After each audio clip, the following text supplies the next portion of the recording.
Kung hindi mo pa nasubukan ang ganitong klaseng pagluto ng tambo or labong, samahan niyo ako dahil ito ngayon ang gusto kong i-share sa inyo. So ayan na nga, igisa lang natin ang onion at garlic at pag medyo golden brown na ito, ilagay natin yung unmeat or plant-based na corned beef pero vegetarian siya. So ito yung substitute ng corned beef para sa mga vegetarian. So this is not sponsored, pinakita ko lang para may idea kayo kung ano yung nilagay natin or niloto. At ayan na nga, nilagay ko na ang tambo or labong.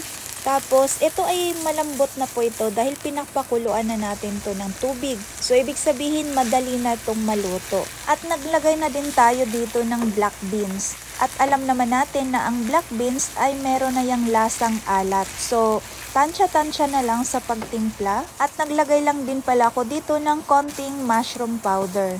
At ilagay na din natin ang spring onion. But then kung meron kayong red bell pepper, pwede kayong maglagay ng red bell pepper.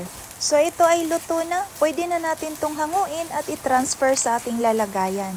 At ito na nga ang final look ng ating finished product. So isa to sa mga ulam na madaling lutuin, swak sa budget at masustansya pa. Aminin mo, kung titigan mo parang spaghetti or pansit pero tambo lang pala. Pero promise, sobrang sarap.